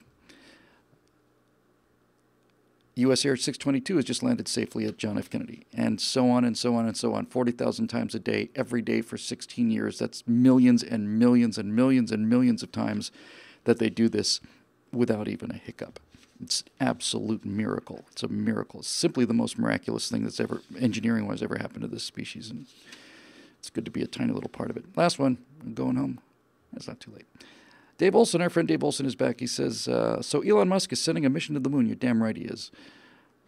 What can we do to help dispel the hoax-mongering that is sure to come? I'm thinking that the capsule should be towing a 5-by-7-mile Mylar American flag so that everyone from Philadelphia to Pyongyang can look up and say, yes, we can go to the moon, and that the moon is just the first step to anywhere. It's a great question. It's very funny and kind of clever. What Dave is dealing with here, obviously, is the moon landing denial, popular among people who are either cognitively challenged or emotionally unstable, who simply cannot handle the idea that we went to the moon. It's just too big for them. They can't get it. It is a big thing to go to the moon. It's a very big thing. It's probably the biggest thing we've ever done. And the reason we went to the moon in 68, and landed in 69, is because we did the biggest thing that could ever be done, and we did it in tiny little steps. Every single little one of those steps, thousands if not millions of them, had to be thought out in advance and tested and worked and tried and all the rest of it. But that's basically how you do something as big as go to the moon. You do step 622 of checklist 49A. Main bus C to, standby or whatever. And you just do tiny little steps till you get to the moon. Then you do little steps till you get back. It's kind of amazing, really, how simple that is and how complex at the same time. So the question is, look, we're going to go back to the moon. We're not going to land, but we're going to fly by the moon. We're going to do an Apollo 8 mission, and we're going to do it 50 years after Apollo 8, half a century after we first did it. We're going to do the same thing if Elon's on schedule, and I suspect he probably is. So instead of landing on the moon, we're going to send people out of Earth orbit. They're going to go out to where the moon is, which is much further away than the space station. It's 100 times further away, and they just go on out to the moon. And I don't think they're going into lunar orbit, so they're going to go to the moon, and the moon's gravity is going to swing them around, and they're going to send them back a little bit wider, and they'll come back to Earth, and they'll re-enter and land. And he's going to do it. So the question is, I think if I understand the question from Dave, is what do we do to protect the fact that people will say that this was a hoax? No one's going to say that this is a hoax, Dave. And the reason they're not going to say that it's a hoax is because we have video that we have documentation that we didn't have before. The argument that the next year's flight is a hoax is as stupid as the argument was in 1969. In other words, I saw the Saturn V go off the pad. I saw it on TV. I saw Apollo 12 go off the pad with my own eyes. I was standing there.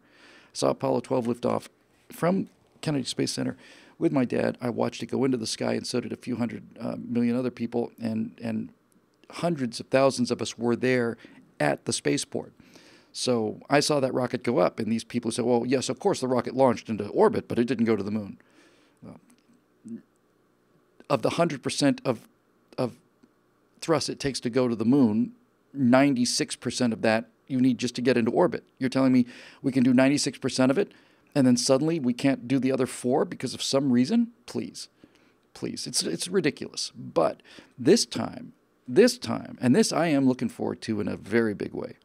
This time, when we go flying by the moon, we're not going to have grainy images that are either sent back on a TV camera where you can barely tell, is that the moon, or is that the Earth, or is that the guy's pizza? I can't make out what it is.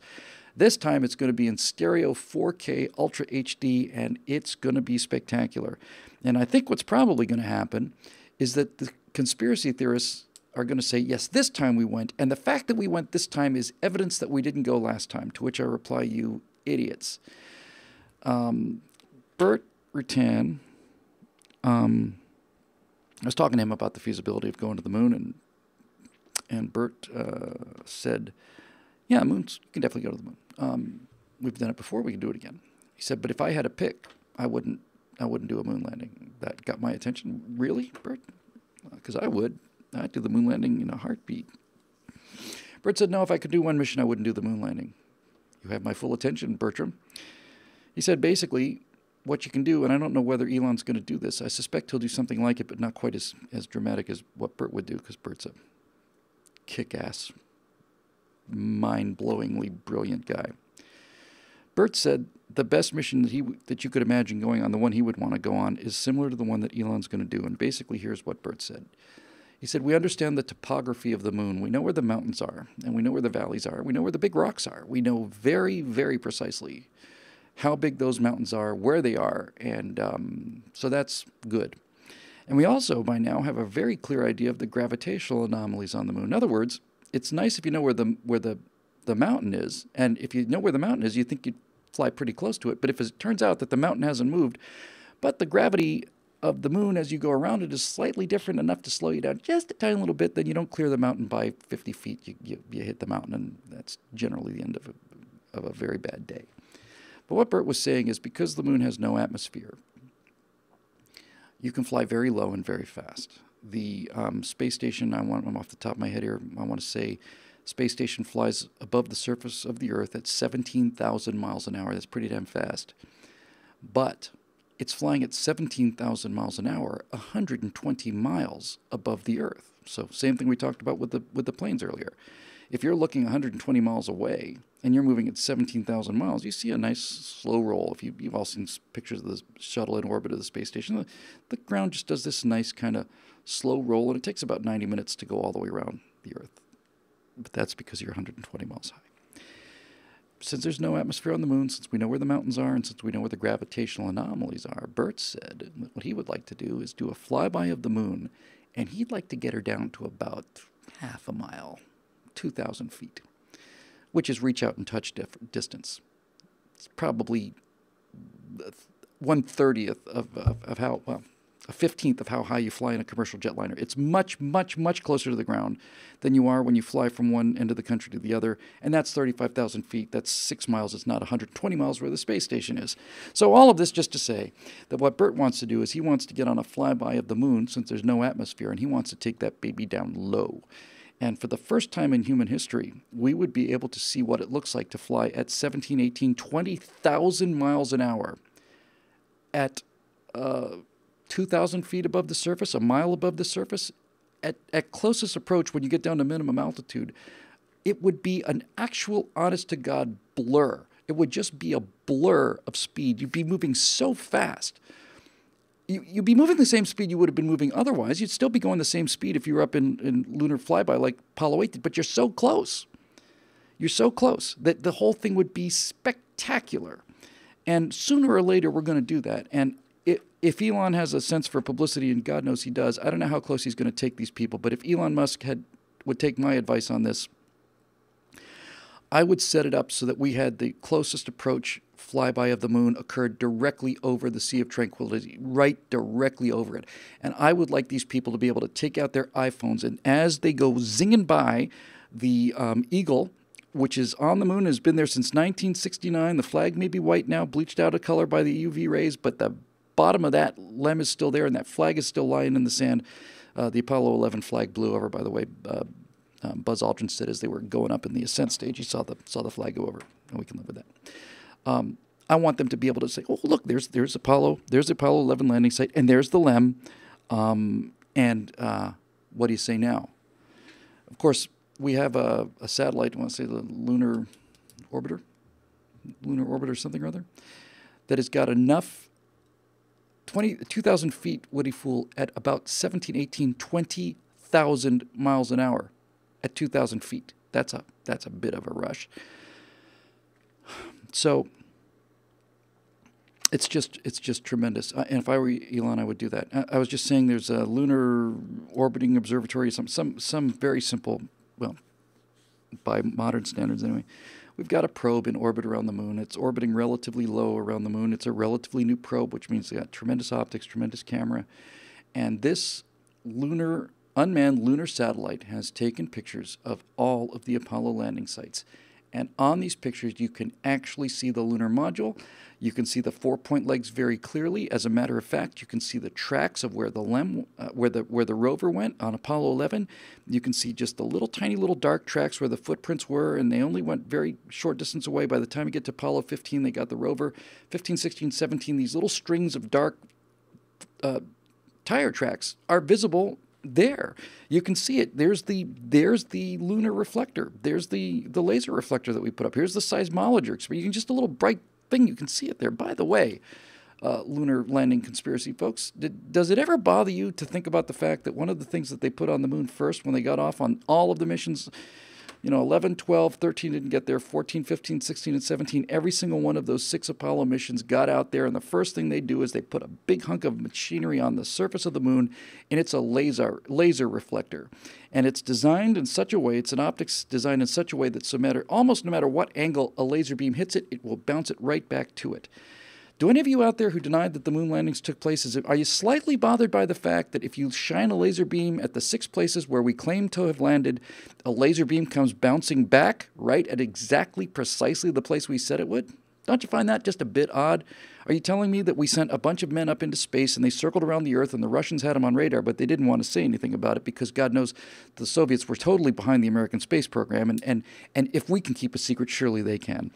No, we are still in Earth orbit, apparently. The Russians are going to play along with this thing because they love America so much. And meanwhile, we send an unmanned probe to land on the moon right exactly where we said it would, set up a lunar reflector, and then do that. Honestly, LRO, thank you. Lunar Reconnaissance Orbiter. Thanks, Dave Big Booty, or Big Booty. Really? Don't you find that a bit suspicious? Shoot a laser beam across the moon. Nothing. We're shooting. The moon's as dark as black asphalt, by the way. I don't know. Most people don't know that, but it's damn near black. Just appears bright at night because there's nothing else up there. And you're shooting this laser beam across the moon, nothing. And then when you put it right over where Apollo 11 should be, ding, you fly it across the moon, and circle, spiral, right across where Apollo 12 should be, bing, and Apollo 14, bing, and 15, bing, and 16, bing, and 17, bing. Little laser light comes back right where it's supposed to be. How do you figure they did that? I'm sure you've got an explanation. I cannot end a story about the moon landing without saying what was, I thought, the most wonderful thing. I'll get to the wonderful thing. A lot of people say that the moon landing didn't occur and it was done in a soundstage. Okay, let's just say that's true. And they say the angle of the shadow here is different than the angle of the shadow there, to which I reply, yes, that will often happen with a fisheye lens. In any event, they claim that the moon landing happened in a studio. And it's much clearer on the last 3 missions with the rover, 15, 16, and 17. You look at the missions, the footage from Apollo 15, 16, or 17, you'll see it very clearly, but you'll see it on every mission, including Apollo 11. What you'll see is, you'll see these guys floating around at gravity's 1/6 of the moon, and they say, well, he's on wires or we slowed him down or something. Okay, it's all silly anyway, but here's where you're about to get stuck. The photographic evidence that we absolutely went to the moon is very simple, although it's subtle. And it's in virtually every shot, although you got to know what to look for. Next time you look at the astronauts on the moon, the Apollo astronauts on the moon, look at their feet. Look at their feet. Because they're treading on a surface that is extremely fine dust. And whenever you walk into a room, if you imagine a room that's filled with pillows and the pillows are filled with chalk, like from a chalkboard, if you put your feet down, every time you put your foot down on a dusty surface, it goes poof, poof, poof, poof, poof, and it leaves little puffs of dust all around your feet. The dust goes into the air and it just makes a little cloud. But if you look at what they did on the moon, you do not see little puffs of dust. And the reason you don't see little puffs of dust is because it's a perfect vacuum. So dust on the moon behaves like water. When you look at the rover, again, it's clearer on the rover, but you can see it on everybody's feet. You look at the rover, and you'll see the rover is throwing up dust, and it looks like it's spraying water. There's not water. There's no water on the moon. What it's doing is it's spraying dust, and the dust isn't behaving like dust because the dust particles aren't suspended in an atmosphere. They're in a perfect vacuum, so the dust goes on there. All the little perfect trajectories without any atmosphere, any air to buoy them up and make a little cloud, and they just spray just exactly like water. They didn't have computer graphics in those days. It would have been harder to do the computer graphics than it would have been to go to the moon. It was impossible to do those kind of computer graphics in the 1960s. But going to the moon was not impossible. It was tough, but it wasn't impossible. And so you have the evidence that the dust is behaving in a way that it could not behave except in a vacuum. And when you get these people up against this wall, then they'll tell you, well, they shot it on a soundstage, and the soundstage was in a vacuum. And this is when I heard an engineer say to me, it is by far, far harder to create even just a regular Hollywood soundstage in a perfect vacuum than it is to go to the moon. It's much easier to go to the moon than to make a building that size into a perfect vacuum. I said, are you serious? I said, yeah, it's 32 feet, what is it, 32 pounds per square inch or something? We don't realize how much air pressure there is because there's air pressure fighting back. If I hold that piece of paper up like this, and I got a finger on either side of it like that, right? You don't notice that there's any pressure there because there's pressure on both sides of this. But if I take the pressure away from one side, you go right through it, you see? So, if you were to take all of the air out of a building the size of a soundstage, the building would be crumpled up because of the pressure of the air would not be matched by the pressure inside the building, and the building would just go And building a building like that, if you've ever seen the biggest vacuum chamber in the world, the thing looks like a bank vault. I mean, it's just massive. It's huge, huge concrete and steel, so heavily reinforced because when you take the air out of that thing, the air outside of it wants to go in there real bad. So it takes a lot of strength and a lot of force. It would be harder to build a vacuum and soundstage than it would be to go to the moon. And that's one, just a small one, like the size of a regular movie lot. You know, you could have the best background painters you want to. Those guys, even on Apollo 11, went quite some distance. But you're going to have to explain to me how you make a soundstage the size of the 7, 8 miles or whatever these rovers went on the later missions. How do you do that? How do you make a soundstage big enough so that we're following this car as it goes bounding over the moon for an hour at 6, 7, 8 miles an hour? How do you explain that? There's not a soundstage in the world that size, not even close. Forget about making that into a vacuum. I'm afraid you're stuck here, conspiracy theory guys. I'm afraid you're stuck. You're out of room. And the fact that you've got an angle that's a little different than the other angle on a shadow simply means that you've got a lens that's distorting the picture. It's not so hard to figure out, really. I just love moon landing conversations. I could do this all day and all night. I could just do an entire career just talking about moon landings. I really think I could. But I have to tell you this. I saw that announcement, and Elon said we're going to send people in a flyby past the moon. And I thought, and he will too. And I thought, well, what's his target date, 2029? No, it's next year. He's going to do it in 2018. Which means that, unless I'm careless on my bicycle, I'm going to live to see it. And the 50 years, because it will be 50 years that I've waited from the age of, 10 to almost 60, because I'm almost 60, I'll be 58 in April. The half a century that I sat there waiting for this to happen and have it not happen, I'm going to get my payoff. And I'm going to see video of such a high quality that it's probably better than I would have seen with my naked eyes if I was there. And that is going to be something to live for. And on that, I think I'll close the show, except to say that, as I said, I think on the live show yesterday or the day before, if each one of you watching the show, it's probably get 4,000 or 5,000 people when you count the YouTube numbers. If each one of you could donate only $4.5 million each, if each one of you could look into your hearts and think about all the fun times we've had on the Stratosphere Lounge, and if each and every one of the 7,000 of you that usually, 5,000 to 7,000 of you that watch the show, if each and every one of you could just dip into your pockets and your hearts and send me $4.5 million each, then I will be able to go on that mission. And if you send me $4.5 million each, I will send you a T-shirt, and I'll also send you an autographed DVD of the mission footage that I take while I'm going around the moon. My fiance is looking at me with that kind of look like, I don't think going around the moon is such a good idea, but I have to tell you, it's going to take a week maybe. I think they'll be gone 7 days. I could do, I'm in Washington, and the whole place is just snowed in. I mean, it's snowed in. I mean, just look at the news. Look at all the snow. It's incredible. I'm going to try and get out of here and drive home. And I'm not going to wait a week before I get home. I'm just going to start driving now because the air traffic's shut down. And then next thing you know, we're leaving low Earth orbit, and we're on our way out to the moon. And somewhere in there, it's like, yeah, hey, I'm at a gas station in Vermont. Yeah, the roads are terrible. They're just terrible.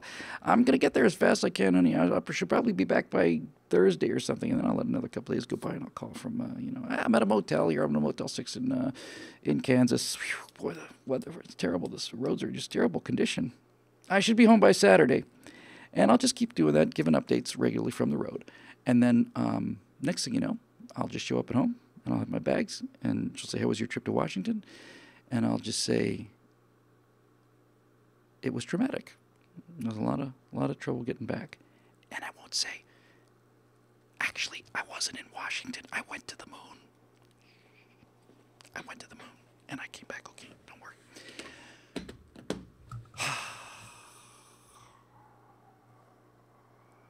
Yeah. All right, here we go. All right, that was fun.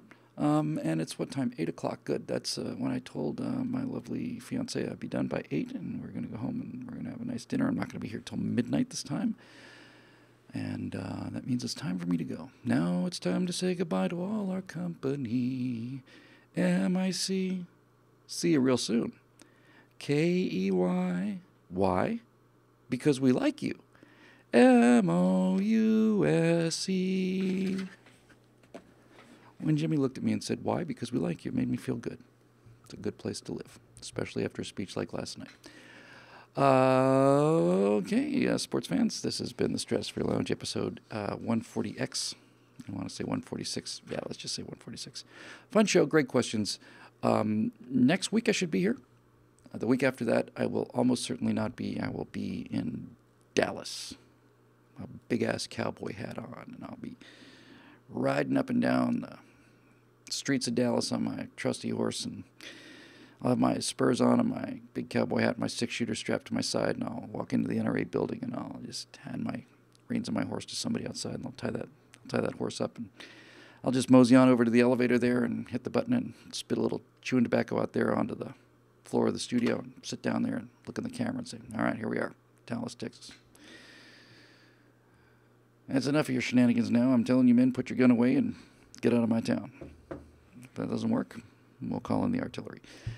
All right, hey, fun night. Thank you for sticking around as always. Thanks especially to our members at BillWhittle.com who make this show possible. If you are watched a bunch of Stratosphere Lounge episodes and you're not one, and it's not a financial problem, if you have a financial problem, that's wonderful. But if you've been watching them for free and you haven't become a member, you're a communist. I think it's time you faced it. I think it's time you faced up to the fact that you've been looking at all this stuff for free. You could have been a member and you weren't. That's communism. That's straight up communism, because this is a capitalist country, capitalist business, and we are here to beat that INC magazine's 96% failure rate. We're going to do it, by God, too. It's not going to happen by itself. Thanks, everybody. It's fun. I always hate to say goodbye, but now it's time to say goodbye to all our company. So we will see you again, hopefully next Wednesday. Certainly, we will see you again soon. Take care of yourselves. Have a good time. It's a great country, and it's getting better every day. It's hugely improving, and nobody happier about it than I am. So we'll see you next time.